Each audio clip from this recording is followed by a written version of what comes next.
Hey guys, welcome back to another video. So today I wanted to, just show off another haul of comics that I got. My birthday was pretty recently, so I ended up getting a lot of comics. I didn't really know what I wanted to get, but I always, know I kind of want to read more comics, so I ended up getting some more of those.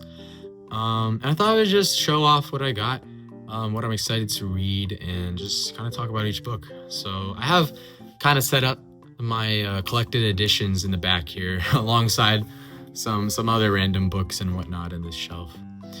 If you can see up there, that's some of my manga collection blocked by some stuff up there. Getting into comics this year, like actually really trying to get into it, has been a really fun experience. I just love exploring different characters, and it's so cool because you have all these characters within DC and Marvel, and even outside of that, who they are just one character, but it can be so crazy to read all their stories because you have all these different authors and creators and artists who are behind them and have different interpretations of them. And that's what I think makes comics so cool, is that you can have your own specific version of a character that you like, even though it's just that character, right? Like you can have a specific version of Spider-Man that you like. Anyways, let's get started. So most of these books I got for my birthday. Some of them, one of them, which I'll start off with, I got earlier, and that is Silver Surfer Black by, Donny Cates and Tradd Moore with Dave Stewart.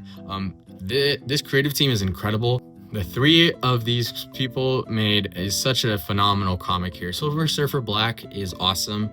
I was intrigued by this just seeing the art alone. I mean, as you can see here, it is very, kind of like abstract. It's very fluid, I guess is the best way to describe Tradd Moore's art. I'll show you a panel inside. I already read this. This is an incredible one right here. I mean, the amount of detail in here is insane. This is probably my favorite art I've ever seen in a comic. It's insane. The amount of time it's supposed to take in to draw and color in is crazy, and it's exceptional. It's so good. So just based off this comic alone, Tradd Moore is in my GOAT list for when it comes to artists. But this story, I did find it a bit confusing. You can read it standalone, and I don't think you'll really have too much trouble reading it that way. But I guess some of the concepts were a little confusing to me, and I had to research some stuff. But basically, the main gist of the story is Silver Surfer gets sucked into, I think, a black hole, and he goes back in time, and he's there. He's using this. What is it called? I think in the book it's called the Power Cosmic. It's this special power that he has that gives him strength. But every time he uses it or something, he kind of starts to erode and decay, and that silver look that he has becomes transformed with black. It's a great story about, guilt and remorse and change. I think it really speaks on things like that, and it is, I think, a pretty powerful story. It's pretty impactful. I love the writing. I don't think it's necessarily a 10 out of 10. It was kind of strange. It's a little weird. And I mean, it's very psychedelic in terms of the art. And I really like that about it, actually. I like trippy art, and this was really good for that. But this is easily a 4.5 out of 5 stars for me. Silver Surfer Black was incredible. Seriously, so good. It's very short. It's only 5 issues. And yeah, you kind of get to learn more about Silver Surfer's past life, and I guess just his inner feelings as being the Herald of Galactus. So I really did like this, and I would highly recommend it. It leaves you with some stuff to think about, especially when it comes to how do you live with your actions. And I got this from a comic book store in Virginia, local comic book store called Victory Comics. And that place is awesome. Honestly, I think it's cooler than my local comic book store. Victory Comics is awesome because it's first of all, it's huge. There's just so much stuff to look at. So many books in there. You'll probably find at least one that you'll want to read. I feel like my LCS is definitely a lot more limited in terms of what they have in their selection of trades, which is fine. My LCS is smaller, so that's it makes sense.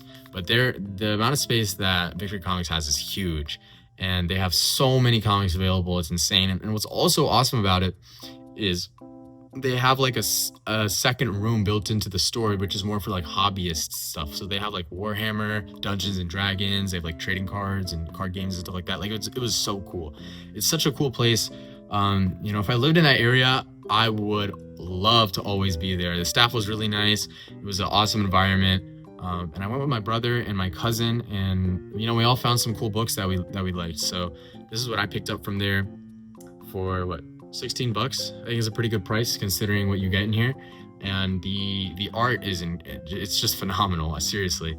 Silver Surfer Black is great. And then what I'm reading right now is something that I did get for my birthday, which is a Marvel Premiere Collection book, Punisher Welcome Back Frank, by Garth Ennis, Steve Dillon, Jimmy Palmiotti. Yeah, Welcome Back Frank is a really good starting point for a beginner. I mean, it's part of the Marvel Premiere Collection, which is kind of Marvel's answer to the DC Compact Comics, which you can see I have some back there, like Supergirl, Woman of Tomorrow, which is a great one that I read. Watchmen, Batman Long Halloween, and Batman Court of Owls Saga. Those are all DC Compact Comics. They're $10. They're complete stories. Really great beginner entry price for people who want to get into comics. And this is kind of Marvel's answer to that. It's a little more premium than the Compact Comics, which I appreciate. It has a matte cover. It feels a little more sturdy. And the pages are, well, they're not glossy, but they don't feel quite as thin as the kind of newspaper pages that you see in the DC Compact Comics. I'm reading this right now. I'm only I read up to the 4th issue, and I'm on the 5th one now. And this is really, really entertaining. I wanted to read a Punisher comic because they're super just gory and full of action and violence. And to be honest, I really like deep messages in comics and important stories, but I also just like some crazy action sometimes, and that kind of feels like what this Punisher run is supposed to be. That being said, the Punisher definitely still has those deep moments, but I haven't really seen a whole lot of that here just yet, and I'm okay if there's not really a lot of that. Garth Ennis is known for that violence, and he makes really brutal stories, right? I'm pretty sure he wrote The Boys. He wrote Punisher Max, which is also more kind of gory and crazy than this. He wrote Punisher Max after this, and I want to read that, but it's out of print, so it's kind of hard to find. Oh, he wrote Preacher. He wrote Preacher as well for, I think it was DC. So yeah, he's written a lot of awesome stuff, and I'm really glad that this got a Marvel Premiere Collection reprint. It's a great way to read the story so far, and it's really cool. Every chapter that I read so far, every issue has been 5 out of 5. Seriously super entertaining. There's also this really cool well, I guess I should explain the plot. Basically, Punisher comes back to New York. He's trying to be undercover, and he's fighting this crime family. At least that's what I've read so far. And he's punishing them like he always does. So it's been pretty good so far. It's been really, really entertaining, and I'm loving it. There's this really awesome sub-story or subplot about this I think he's a Catholic priest or a preacher or something like that.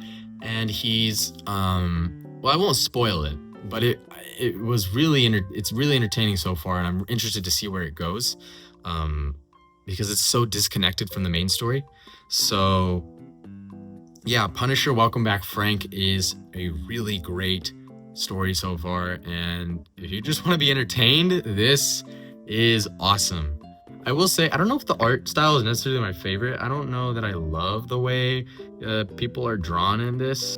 For example, just these 2 pages. I don't know if I love the way faces are drawn in here. So I don't know if the art style is my favorite, but I feel like it does kind of match the vibe. The art style feels appropriate for what is going on in the story and how it's being told. I don't know how to explain it. It just feels right. But it's great. I really like Punisher Welcome Back Frank. So that was a great one that I'm currently reading. Another one that I got was the complete collection of Moon Knight by Jeff Lemire and Greg Smallwood and Jordi Belair. So this is Jeff Lemire's run of Moon Knight, which came out in 2016. So I'm super excited to read this. Haven't started it yet. I just like to read comics one at a time, so I'll get to this eventually at some point. I I've heard great things about this, and I know that apparently the Moon Knight show, which I loved by the way, and I wish we would get more of that, but we haven't. Apparently, that's heavily based off of Jeff Lemire's Moon Knight. So I'm very interested in what's the story here. I mean, even on the back, I really like the way the art looks and the colors. It just looks really cool. So I'm very excited to see what this is going to be all about when I finally do get to reading it. For what I know, it seems to kind of explore more of Moon Knight and Mark Spector's like mental side of things, like his mental illness and whatnot, and mental health. And I think that's really interesting.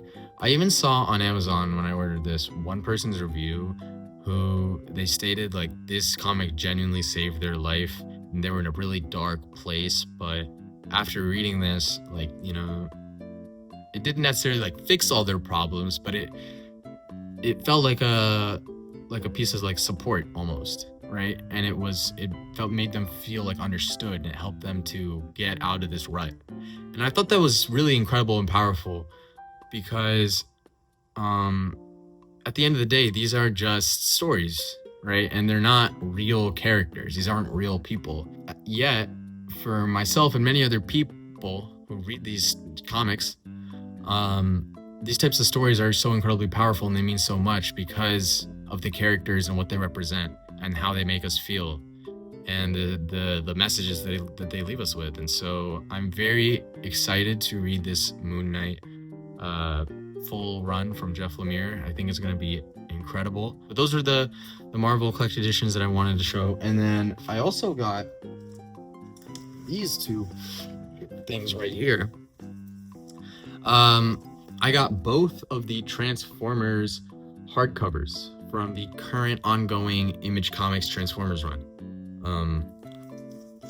Here, I can show you the spines. So these are the first two hardcovers. I'll be honest, I really don't know much about Transformers. I never watched a single Transformers movie except for the Bumblebee movie. It might came out in like 2018 actually. I remember watching that movie. I was never really that into Transformers. I mean, I thought Optimus Prime was cool, but I don't know much about it at all. I just know there's the Autobots, and there's like the Decepticons, and they're at war or something. But I really don't know much else about it other than that. And the reason I decided to pick up both of these is because I have heard that this Transformers comic run is one of, like, seriously, just an incredible comic, period. Like, it's insanely good. The reviews that I've seen from the Comic Geeks app and on Amazon have been, I mean, I'm so shocked by how much praise people have given this run. It seems impossible because it's just Transformers. Like, how could that be so crazy good?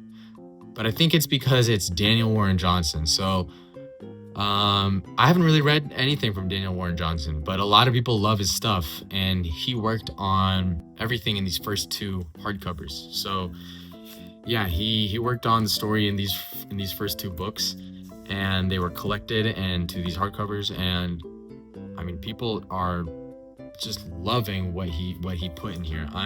They're still wrapped. I haven't even opened these. They're still plastic wrap. But I'm very excited to get to this because people have so much praise for Daniel Warren Johnson and his stories, and they say that his work on Transformers was just exceptional. It was incredible, and the story is so good. So I'm very excited. I'm very, very excited to read this. It's still ongoing, and I believe they probably will make more of these hardcovers. However, it's now been taken over by Robert Kirkman, I believe. So he is, writing Transformers now instead of Daniel Warren Johnson. But people are they have more mixed feelings on how Robert Kirkman is handling the series. And so I don't know if I'm as interested in reading Kirkman's interpretation of Transformers. People are not really loving that as much as they did with Daniel Warren Johnson. So I'm super excited to read Transformers. And it's part of the larger, I don't know how you say it, Energon or Energon universe, which has, I believe, like G.I. Joe mixed in with it as well. So that seems pretty interesting. But yeah, the art in here, I think some of it's done by Jorge Corona. I think. And I mean, just the art on the covers looks great. The art that I've seen inside here looks awesome. So I'm super excited to enjoy the art in here as well. A lot of people say this is the best Transformers comic, but not just that. I think a lot of people are also considering this to be the best piece of Transformers media ever created. It's such a good story. That's what people say. So I'm very excited to read this. Then the last thing that I got was something that I don't think I would have purchased if it weren't for one of my friends. So this is Superman, a Superman hardcover. This is book 1 by Kurt Busiek. So this is quite literally a creator-focused Superman book. This is, the creator Kurt Busiek. This is a lot of what he wrote. It's about like 700 pages. I got this for like $30 on Amazon. Really good deal.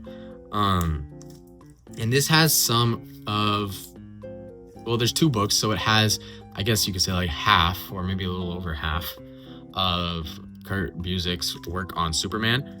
And people really like Kurt Busiek's stuff. I asked one of my friends, like what are some good Superman stuff that I could read, and he actually, he told me that his favorite Superman is Kurt Busiek's Superman, right? His rendition of Superman. I decided to look into that a little more, and on the Comic Geeks app, one of Busiek's stories, which is Superman's Secret Identity, is one of the highest rated comics of all time on the app, and it's in this hardcover. I really wanted to read Secret Identity, but it's out of print as a separate trade. So the only way that you can get it right now in print, I believe, is in this hardcover, which also includes just more of Busiek's main run on Superman, which is really cool. So I'm very excited to read this because people really do praise Busiek's work. They think he's a great creator, and his work on Superman people really do enjoy. I've heard people say this is also a good, starting point for Superman. So I think I'll really enjoy it, hopefully. I'm really excited to read Secret Identity, but also just to check out what else is in here. And hopefully if I really enjoy it, I'll get book 2 as well. I know Busiek from, I believe he wrote The Marvels, which is that one comic where you are exploring the Marvel universe from the viewpoint of a reporter, and you are kind of just looking at all these Marvel characters being heroes, which is a pretty cool idea. I don't think I would have found this if I didn't get that recommendation from my friend. I have quite a bit of reading on my hands here, so I'm still keeping up with the Daredevil run from Stephanie Phillips. It's been all right. It's been good. I just think we could have done more with the Omen character, and I feel like not enough is happening. There is stuff happening in each issue, but it just doesn't really feel cohesive yet. But it's okay. It's just the first arc. I am wondering though, if you really do like a series, is it better to continue to collect it in single issue format or just wait for the trade? The downside of waiting for the trade is you have to wait months. But at the same time, it is much cheaper, and I think it's a better way to collect stories, because if I really like this Daredevil run, I don't want to have to flip through a bunch of issues to read through it. So I don't know. I'm gonna have to think about that. But the first arc is about to wrap up, and I've enjoyed it so far. It's been a pretty good introductory arc to this run. I am watching Spider-Man Brand New Day tomorrow, which is gonna be, as we're recording this one, today's Tuesday, August 4th, I think. So tomorrow will be Wednesday, August 5th. I'm gonna watch that movie tomorrow. I'm very excited for that. Barely know anything about what's going on in the movie. I haven't really kept up with the MCU stuff in years, but yeah, that's about it. A lot of fun stuff to read when it comes to comics. Thank you guys for watching. I'm gonna get back to reading some more Punisher, and I'll see you guys later. Bye.